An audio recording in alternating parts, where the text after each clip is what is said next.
Talent online current affairs ക്ലാസ്സിലേക്ക് സ്വാഗതം.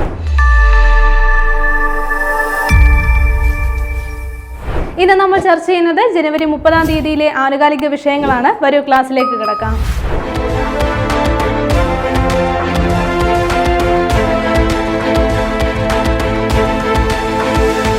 ഇനി വരുന്ന ഡിഗ്രി ലെവൽ എക്സാമുക്ക് വേണ്ടി തയ്യാറെടുക്കുന്നവർക്കായി ടാലന്റിന്റെ റെക്കോർഡ് ക്ലാസ്സസ് ഇപ്പോൾ അവൈലബിൾ ആണ്.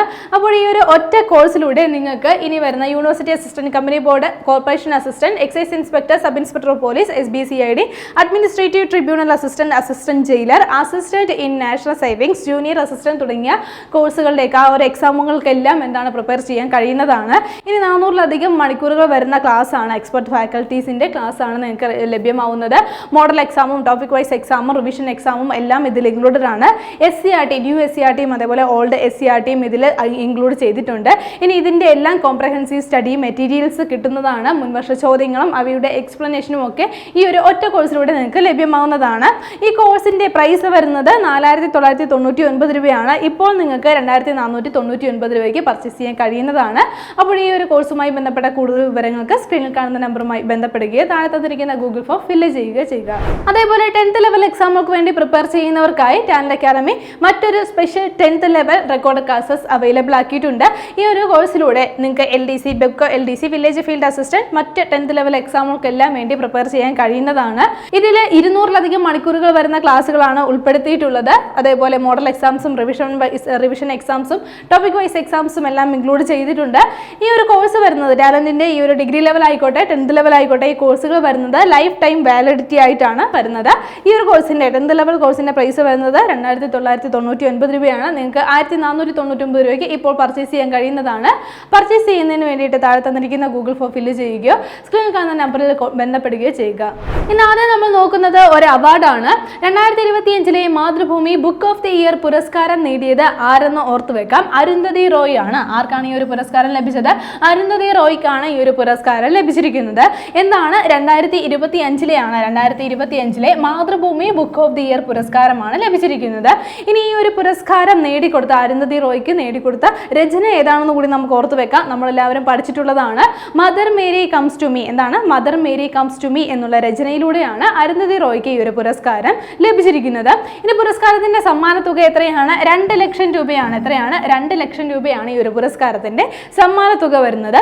അപ്പോൾ 2025-ലെ Mathrubhumi book of the year പുരസ്കാരം നേടിയിരിക്കുന്നത് അരുന്ധതി റോയ് ആണ്. ഇനി മറ്റൊരു പുരസ്കാരം കൂടി നമുക്ക് ഓർത്തു വെക്കാം. ഇതൊരു ശാസ്ത്ര പുരസ്കാരമാണ്. 2024-ലെ കേരള ശാസ്ത്ര പുരസ്കാരം. ഈ ഒരു പുരസ്കാരത്തിന് അർഹയായ വ്യക്തി ആരാണെന്ന് ഓർത്തു വെക്കാം. ഡോക്ടർ ടെസ്സി തോമസ് ആണ്. ആരാണ്? ഡോക്ടർ ടെസ്സി തോമസ് ആണ് ഈ ഒരു പുരസ്കാരത്തിന് അർഹയായിരിക്കുന്നത്. അപ്പോൾ എന്താണ്? കേരള ശാസ്ത്ര പുരസ്കാരമാണ്. കേരള ശാസ്ത്ര പുരസ്കാരമാണ്. 2024 വർഷത്തെയാണ് എന്നുള്ള കാര്യം കൂടി ഒന്ന് പ്രത്യേകം നോട്ട് ചെയ്യുക.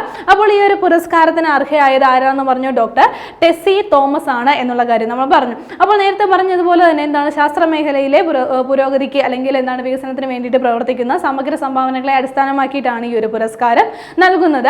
മാത്രമല്ല ടെസ്സി തോമസിന് ഈ ഒരു പുരസ്കാരം നേടിക്കൊടുത്തത് എന്താണ്? പ്രതിരോധ മേഖലയിലെ സംഭാവനകളെ അടിസ്ഥാനമാക്കിയിട്ടാണ് എന്നുള്ള കാര്യം കൂടി ഒന്ന് ഓർത്തു വെക്കുക. ഇനി നമുക്കറിയാം മിസൈൽ വുമൺ ഓഫ് ഇന്ത്യ ആരാണ്? മിസൈൽ വുമൺ ഓഫ് ഇന്ത്യ ആരാണ്? ഓർത്തു വെക്കുക. ടെസ്സി തോമസ് ആണ്. നമ്മൾ പഠിച്ചിട്ടുള്ളതാണ്. എന്താണ് മിസൈൽ വുമൺ ഓഫ് ഇന്ത്യ എന്നറിയപ്പെടുന്നത് ആരാണ്? ടെസ്സി തോമസ് ആണ്. അപ്പോൾ മിസൈൽ വുമൺ ഓഫ് ഇന്ത്യ എന്നറിയപ്പെടാൻ കാരണം എന്താണ്? നമുക്കറിയാം അഗ്നി 4, അഗ്നി ഓർത്തു വെക്കുക. നമ്മുടെ മിസൈലുകളായിട്ടുള്ള ഇന്ത്യയുടെ മിസൈലുകളായിട്ടുള്ള അഗ്നി 4 അതേപോലെ അഗ്നി 5 എന്നീ ഈ ഒരു മിഷനുകൾക്ക് എന്താണ്? ഈ മിഷനുകളുടെ പ്രൊജക്ട് ഡയറക്ടർ ആരായിരുന്നു? അത് ടെസ്സി തോമസ് ആണ്. ആരാണ്? ടെസ്സി തോമസ് ആയിരുന്നു. എന്താണ്? അഗ്നി 4-ന്റെയും അതേപോലെ അഗ്നി 5-ന്റെയും എന്താണ് പ്രൊജക്ട് ഡയറക്ടറായിട്ട് പ്രവർത്തിച്ചത്. മാത്രമല്ല ഇത്തരത്തിൽ ഇന്ത്യയുടെ ഈ ഒരു പ്രതിരോധ മേഖലയിലെ ഒരു മിസൈലിന്റെ എന്താണ് ഈ ഒരു വിക്ഷേപണത്തിൽ എന്താണ് ഇത്തരത്തിലൊരു പ്രൊജക്ട് ഡയറക്ടറായിട്ട് ഈ ഒരു സ്ഥാനത്തേക്ക് എത്തുന്ന ആദ്യ വനിത കൂടിയായിരുന്നു. ആരാണ്? ടെസ്സി തോമസ് എന്നുള്ള കാര്യം കൂടി ഓർത്തു വെക്കുക. എന്താണ്? ഇന്ത്യയിൽ ഒരു മിസൈൽ പ്രൊജക്ടിന് നേതൃത്വം വഹിച്ച ആദ്യ വനിത കൂടിയാണ്. ആരാണ്? ടെസ്സി തോമസ്. അപ്പോൾ അതുകൊണ്ടാണ് എന്താണ് മിസൈൽ വുമൺ ഓഫ് ഇന്ത്യ എന്ന് അറിയപ്പെടുന്നത്. അപ്പോൾ ഈ ഒരു ടെസ്സി തോമസിനാണ് 2024-ലെ കേരള ശാസ്ത്ര പുരസ്കാരം ലഭിക്കുന്നത്. അടുത്തതും ഒരു പുരസ്കാരമാണ് നമ്മൾ ചർച്ച ചെയ്യുന്നത്. വൈലി റിസർച്ച് ഹീറോസ് പ്രൈസ് 2025 നേടിയ ആദ്യത്തെ ഇന്ത്യക്കാരൻ ആരെന്നാണ്. ഓർത്തുവെക്കുക, ഡോക്ടർ ചന്ദ്രകാന്ത് ലഹാരിയെയാണ്. ആരാണ്? ചന്ദ്രകാന്ത് ലഹാരിയെയാണ് ഈ ഒരു പുരസ്കാരത്തിന് അർഹനായിരിക്കുന്നത്. അപ്പോൾ ഏത് പുരസ്കാരമാണ്? വൈലി റിസർച്ച് ഹീറോസ് പ്രൈസ് ആണ്. 2025 എന്താണ്? വൈലി റിസർച്ച് ഹീറോസ് പ്രൈസ് ആണ്. അപ്പോൾ ഈ ഒരു പുരസ്കാരത്തിന് അർഹനായിരിക്കുന്നത് ചന്ദ്രകാന്ത് ആണ്. ഇവിടെ മറ്റൊരു പ്രത്യേകത കൂടിയുണ്ട്. ഈ ഒരു പുരസ്കാരം നേടിയ ആദ്യത്തെ ഇന്ത്യക്കാരൻ കൂടിയാണ്. എന്താണ്? ഈ ഒരു പുരസ്കാരം നേടിയ ആദ്യത്തെ ഇന്ത്യക്കാരനുമാണ്. ആരാണ്? ചന്ദ്രകാന്ത് എന്നുള്ള കാര്യം കൂടി ഒന്ന് ഓർത്തു വെക്കുക. അപ്പോൾ അദ്ദേഹം എന്താണ്? ലോകാരോഗ്യ സംഘടനയുടെ മുൻ സ്റ്റാഫും കൂടിയായിരുന്നു. അപ്പോൾ അദ്ദേഹത്തിനാണ് ഈ ഒരു പുരസ്കാരം ലഭിച്ചതെന്ന് പറഞ്ഞു. ഇനി ഈ ഒരു പുരസ്കാരം അദ്ദേഹത്തിന് ലഭിച്ചിരിക്കുന്നത് ഇമ്പാക്ട് ബിയോണ്ട് അക്കാദമിയ എന്നുള്ള ഈ ഒരു വിഭാഗത്തിലാണ്. അതായത് ശാസ്ത്ര ഗവേഷണങ്ങൾ എന്താണ്? ആ ഒരു ശാസ്ത്ര ഗവേഷണം പുസ്തകത്തിൽ മാത്രം ഒതുങ്ങിപ്പോകാതെ അത് സമൂഹത്തിൽ പ്രവർത്തിക്കാൻ കഴിയുക, ആ ഒരു വിഭാഗത്തിലാണ് അദ്ദേഹത്തിന് ഈ ഒരു പുരസ്കാരം ലഭിച്ചിരിക്കുന്നത്. അപ്പോൾ ഓർത്തു വെക്കുക, വൈലി റിസർച്ച് ഹീറോസ് പ്രൈസ് 2025 നേടിയ ആദ്യത്തെ ഇന്ത്യക്കാരൻ ആരാണ്? അത് ചന്ദ്രകാന്ത് ലഹാരിയെയാണ്. ഇനി ഒരു പുതിയ ഫോണ്ടാണ് നമ്മൾ പരിചയപ്പെടുന്നത്. ഫോണ്ടിന്റെ പേര് ഇതാണ്, തസ്രാക്ക്. എന്താണ്? തസ്രാക്ക് എന്നുള്ള പേരാണ് നൽകിയിരിക്കുന്നത്. അപ്പോൾ എന്താണെന്ന് നോക്കാം. OV വിജയന്റെ ഖസാക്കിന്റെ ഇതിഹാസം എന്ന പ്രശസ്ത നോവലിൽ നിന്നും പ്രചോദനം ഉൾക്കൊണ്ട് കോഴിക്കോട് നടന്ന കേരള ലിറ്ററേച്ചർ ഫെസ്റ്റിവലിൽ വെച്ച് പുറത്തിറക്കിയ പുതിയ ഒരു മലയാളം ഫോണ്ടാണിത്. അപ്പോൾ ഫോണ്ട് ഏതാണെന്ന് ഓർത്ത് വെക്കുക, തസ്രാക്ക് എന്നുള്ള ഒരു ഫോണ്ടാണ്. അപ്പോൾ എങ്ങനെയാണ്, എന്താണ് ഇതിന്റെ പ്രചോദനം, അല്ലെങ്കിൽ ഇത് എങ്ങനെയാണ് ഉരുവിട്ടത് എന്നുള്ള കാര്യം കൂടി ഓർത്തു വെക്കുക. അത് എന്താണ്? OV വിജയന്റെ ഖസാക്കിന്റെ ഇതിഹാസം എന്നുള്ള ഒരു പ്രശസ്ത നോവലിൽ നിന്നാണ്. അതിൽ നിന്ന് പ്രചോദനം കൊണ്ടിട്ടാണ് ഈ ഒരു ഫോണ്ട് രൂപകൽപ്പന ചെയ്തിട്ടുള്ളത്. അപ്പോൾ ഈ ഒരു നോവലിന്റെ, അതായത് ഖസാക്കിന്റെ ഇതിഹാസം എന്നുള്ള ഈ ഒരു നോവല് പശ്ചാത്തലമായിട്ട് വരുന്ന പാലക്കാട്ടെ തസ്രാക്ക് എന്നുള്ള ഗ്രാമത്തിൽ നിന്നാണ്, അല്ലെങ്കിൽ ആ ഒരു ഇതിൽ നിന്നാണ് എന്താണ് പ്രചോദനം കൊണ്ടുകൊണ്ടാണ് തസ്രാക്ക് എന്നുള്ള ഈ ഒരു ഫോണ്ട് രൂപകൽപ്പന ചെയ്തിട്ടുള്ളത്. ഇനി ഈ ഒരു ഫോണ്ട് എന്താണ്? കോഴിക്കോട് നടന്ന കേരള ലിറ്ററേച്ചർ ഫെസ്റ്റിവലിൽ വെച്ചിട്ട് പുറത്തിറക്കുകയാണ് ചെയ്തത്. അപ്പോൾ ഈ ഒരു ഫോണ്ട് ഏതാണെന്ന് ഓർത്ത് വെക്കുക, തസ്രാക്ക് എന്നുള്ള ഫോണ്ടാണ്. അടുത്തത് നമ്മൾ നോക്കുന്ന പോയിന്റ് ഇതാണ്. ഇന്ത്യയിൽ ആദ്യമായി കോർണിയ മാറ്റിവെക്കൽ ശസ്ത്രക്രിയ വിജയകരമായി നടത്തിയ ജില്ലാതല സർക്കാർ ആശുപത്രി ഏതെന്നാണ്. അപ്പോൾ ഓർത്ത് വെക്കുക, തിരുവനന്തപുരം ജനറൽ ഹോസ്പിറ്റലാണ്. തിരുവനന്തപുരം ജനറൽ ആശുപത്രിയിലാണ് ഈ ഒരു കാര്യം നടന്നിരിക്കുന്നത്. എന്താണ്? ഇന്ത്യയിൽ തന്നെ ആദ്യമായിട്ട് കോർണിയ മാറ്റിവെക്കൽ ശസ്ത്രക്രിയ വിജയകരമായിട്ട് നടത്തിയ ജില്ലാതല സർക്കാർ ആശുപത്രിയായിട്ട് മാറിയിരിക്കുകയാണ്. എന്താണ്? തിരുവനന്തപുരത്തെ ജനറൽ ഹോസ്പിറ്റൽ. അപ്പോൾ സാധാരണ ഈ ഒരു ശസ്ത്രക്രിയ, അതായത് ഈ ഒരു കോർണിയ മാറ്റിവെക്കൽ ശസ്ത്രക്രിയ നടത്തുന്നത് ഒന്നെങ്കിൽ മെഡിക്കൽ കോളേജുകളിലോ അല്ലെങ്കിൽ റീജിയണൽ ഇൻസ്റ്റിറ്റ്യൂട്ട് ഓഫ് ഓഫ്താൽമോളജിയിലോ അല്ലെങ്കിൽ സ്വകാര്യ കണ്ണാശുപത്രിയിലോ ആണ് ഈ ഒരു ശസ്ത്രക്രിയ നടത്താറുള്ളത്. ഇപ്പോൾ ഇന്ത്യയിൽ ആദ്യമായിട്ടാണ് എന്താണ് ഒരു ജില്ലാതല സർക്കാർ ആശുപത്രിയിൽ ഈ ഒരു ശസ്ത്രക്രിയ നടത്തിയിരിക്കുന്നത്. അപ്പോൾ ഇത്തരത്തിൽ വിജയകരമായി ഈ ഒരു ശസ്ത്രക്രിയ നടത്തിയ ഇന്ത്യയിലെ തന്നെ ആദ്യത്തെ ജില്ലാതല ഹോസ്പിറ്റലായിട്ട്, സർക്കാർ ഹോസ്പിറ്റലായിട്ട് മാറിയിരിക്കുകയാണ് തിരുവനന്തപുരം ജനറൽ ഹോസ്പിറ്റൽ. ഇനി ഓഫ്താൽമോളജി എന്താണെന്ന് നമുക്കറിയാം. അതെന്താണ്? നമ്മുടെ കണ്ണുമായി ബന്ധപ്പെട്ടുള്ള രോഗനിർണയം, അതേപോലെ രോഗങ്ങളും അവയുടെ ശാസ്ത്രീയ വശങ്ങളുമായിട്ട് നടത്തുന്ന വൈദ്യശാസ്ത്ര മേഖലയാണ് എന്താണ് ഓഫ്താൽമോളജി എന്ന് പറയുന്നത്.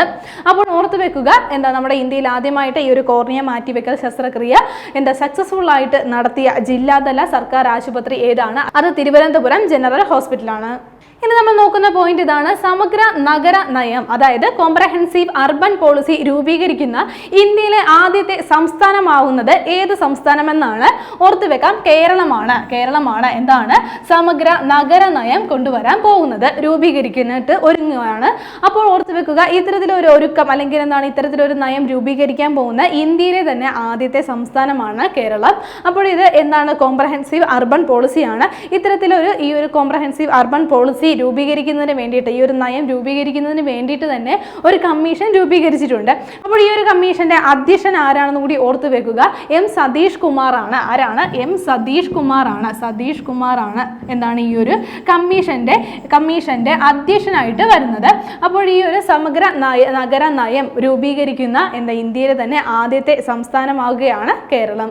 അടുത്ത നമ്മൾ നോക്കുന്ന പോയിന്റ് ഇതാണ്. സംസ്ഥാനത്തെ മുഴുവൻ ഗ്രാമപഞ്ചായത്ത് ഓഫീസുകൾക്കും മഹാത്മാഗാന്ധിയുടെ പേര് നൽകാൻ തീരുമാനിച്ച സംസ്ഥാനം ഏതെന്നാണ്. അപ്പോൾ ഓർത്തു വെക്കുക, കർണാടകയാണ് ഇത്തരത്തിലൊരു തീരുമാനം എടുത്തിരിക്കുന്നത്. അപ്പോൾ കർണാടകയിലെ മുഴുവൻ എല്ലാ ഗ്രാമപഞ്ചായത്ത് ഓഫീസുകൾക്കും മഹാത്മാഗാന്ധിയുടെ പേര് നൽകുവാൻ വേണ്ടിയിട്ട് തീരുമാനിച്ചിരിക്കുകയാണ്.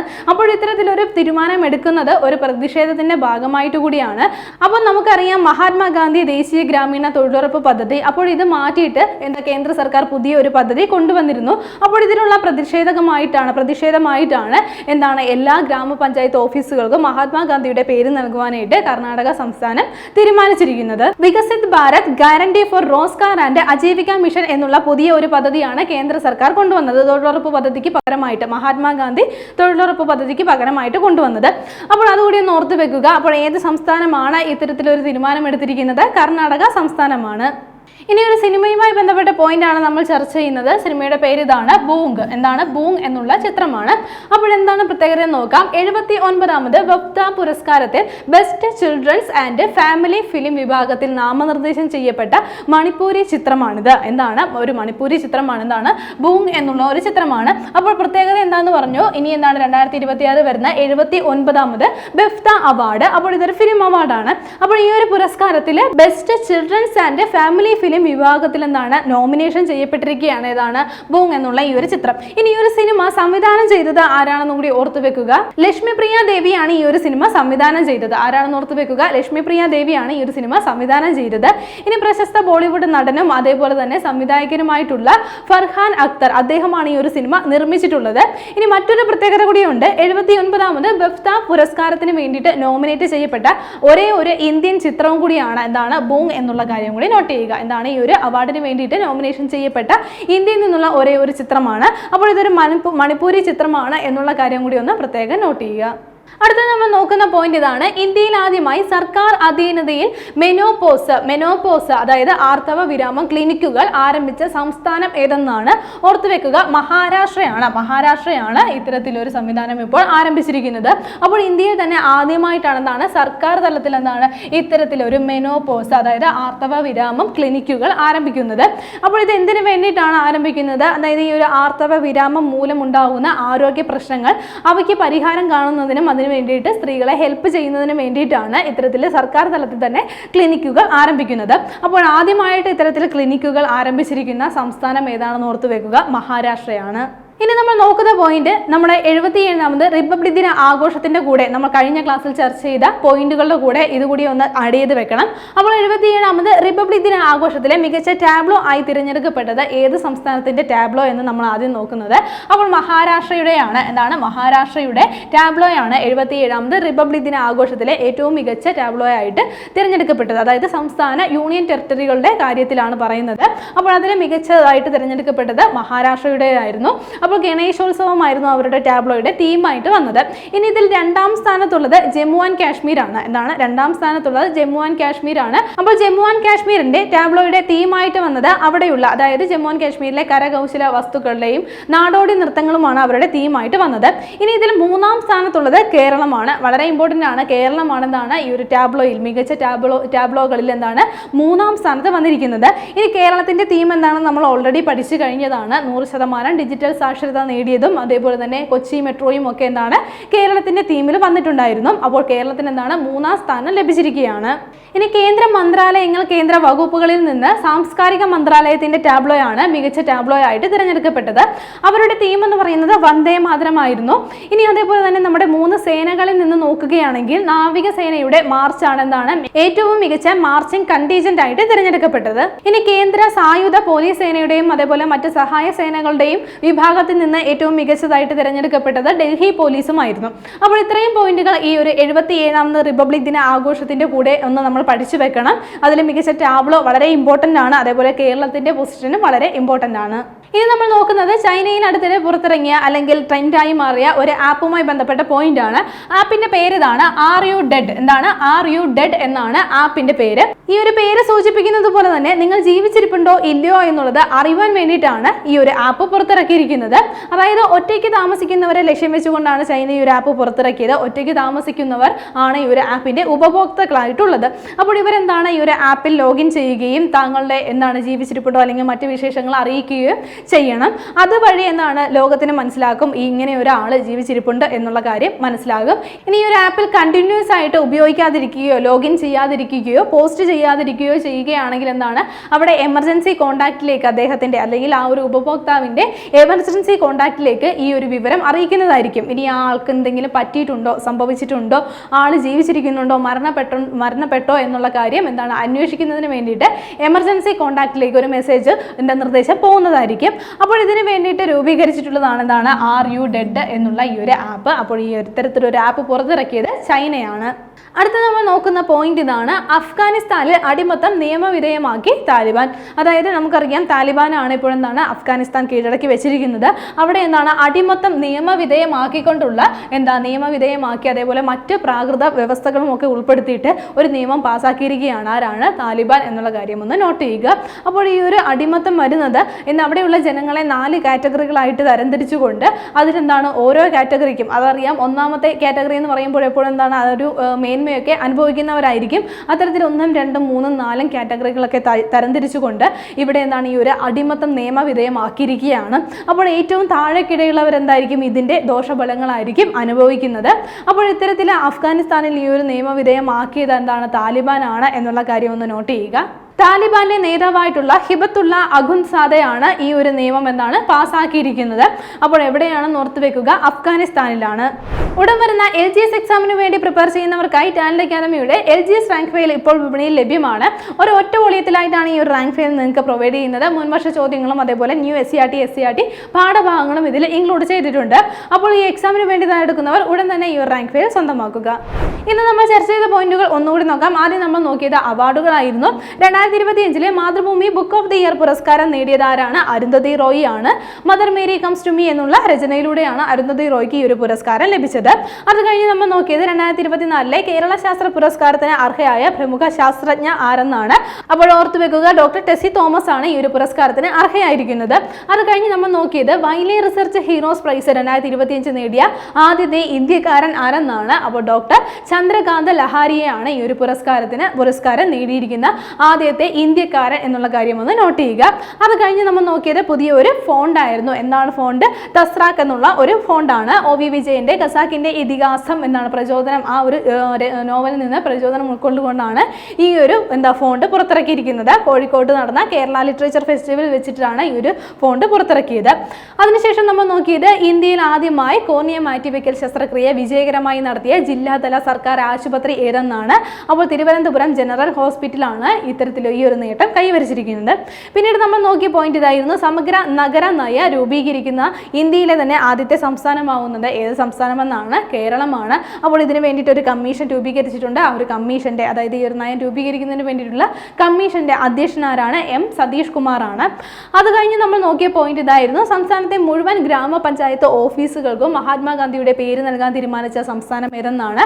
അപ്പോൾ കർണാടകയാണ് ഇത്തരത്തിലൊരു തീരുമാനം എടുത്തിരിക്കുന്നത്. അപ്പോൾ മഹാത്മാഗാന്ധി ദേശീയ ഗ്രാമീണ തൊഴിലുറപ്പ് പദ്ധതി മാറ്റി അതിന് പകരം കേന്ദ്ര സർക്കാർ പുതിയ ഒരു പദ്ധതി കൊണ്ടുവന്നതിനെ പ്രതിഷേധിച്ചാണ് ഇത്തരത്തിലൊരു പേര് മാറ്റം തീരുമാനിച്ചിരിക്കുന്നത്.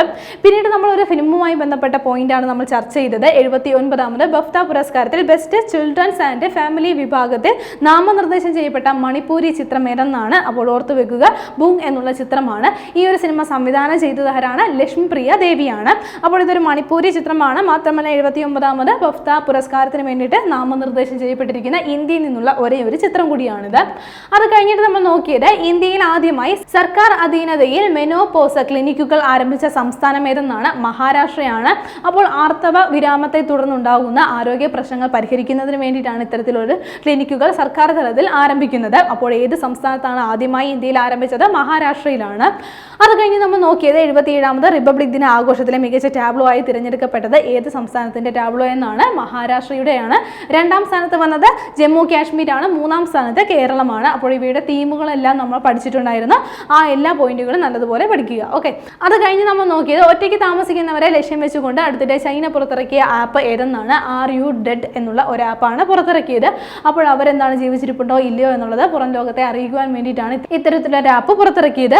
പിന്നീട് നമ്മൾ നോക്കിയത് അഫ്ഗാനിസ്ഥാനിൽ അടിമത്തം നിയമവിധേയമാക്കി താലിബാൻ എന്നുള്ള കാര്യമായിരുന്നു. അപ്പോൾ താലിബാന്റെ നേതാവ് എന്നാണ്? അടിമത്തം അവിടെ നിയമവിധേയമാക്കിക്കൊണ്ടുള്ള മറ്റ് കുറേ വ്യവസ്ഥകൾ, പ്രാകൃത വ്യവസ്ഥകളൊക്കെ അടിസ്ഥാനമാക്കി തയ്യാറാക്കിയിട്ടുള്ള ഒരു നിയമം പാസ്സാക്കിയിരിക്കുകയാണ്. കഴിഞ്ഞ ക്ലാസ്സുമായി ബന്ധപ്പെട്ട 2 ചോദ്യങ്ങൾ നൽകുകയാണ്. ആദ്യത്തെ ചോദ്യം ഇതാണ്: വടക്കുകിഴക്കൻ ഇന്ത്യയിലെ ആദ്യത്തെ national highway emergency landing facility സജ്ജമായ സംസ്ഥാനം ഏതെന്നാണ്? Option A Mizoram, option B Nagaland, option C Assam, option D Arunachal Pradesh. അടുത്ത ചോദ്യം ഇതാണ്: ടോം ട്രാഫിക് സൂചിക 2025 പ്രകാരം ട്രാഫിക് ബ്ലോക്കിൽ ലോകത്ത് ഒന്നാമതുള്ള നഗരം ഏതെന്നാണ്? Option A Mexico City, option B Bengaluru, option C Dublin, option D Pune. ശരി ഉത്തരങ്ങൾ താഴെ കമന്റ് ചെയ്യുക. കഴിഞ്ഞ ക്ലാസ്സിൽ നൽകിയിരുന്ന ചോദ്യങ്ങളുടെ ഉത്തരങ്ങൾ ചർച്ച ചെയ്യാം. ആദ്യത്തെ ചോദ്യം ഇതായിരുന്നു: കുട്ടികളുടെ മാനസിക സുസ്ഥിതിക്കും അതേപോലെ പഠന പുരോഗതിക്കുമായി പൊതുവിദ്യാഭ്യാസ വകുപ്പ് ആരംഭിക്കുന്ന പദ്ധതി ഏതെന്നാണ്? ഓപ്ഷൻ ഡി ആണ് ശരി ഉത്തരം, സ്നേഹം എന്നുള്ള പദ്ധതിയാണ്. അടുത്ത ചോദ്യം ഇതായിരുന്നു: 2026 ജനുവരിയിൽ കാട്ടുതീ പടർന്ന പാൻഗോലാഗ വന്യജീവി സങ്കേതം സ്ഥിതി ചെയ്യുന്ന സംസ്ഥാനം ഏതെന്നായിരുന്നു ചോദ്യം. ശരി ഉത്തരം ഏതാണ്? ഓപ്ഷൻ സി ആണ്, സിക്കിമിനാണ് ഈ ഒരു വന്യജീവി സങ്കേതം സ്ഥിതി ചെയ്യുന്നത്. ഇന്ന് നമ്മൾ ചർച്ച ചെയ്ത പോയിന്റുകൾ നിങ്ങൾക്ക് എല്ലാവർക്കും മനസ്സിലായി കാണുമെന്ന് വിശ്വസിക്കുന്നു. നന്നായി പഠിക്കുക, നന്നായി മുന്നേറുക. മറ്റൊരു ക്ലാസ്സുമായി വീണ്ടും കാണാം.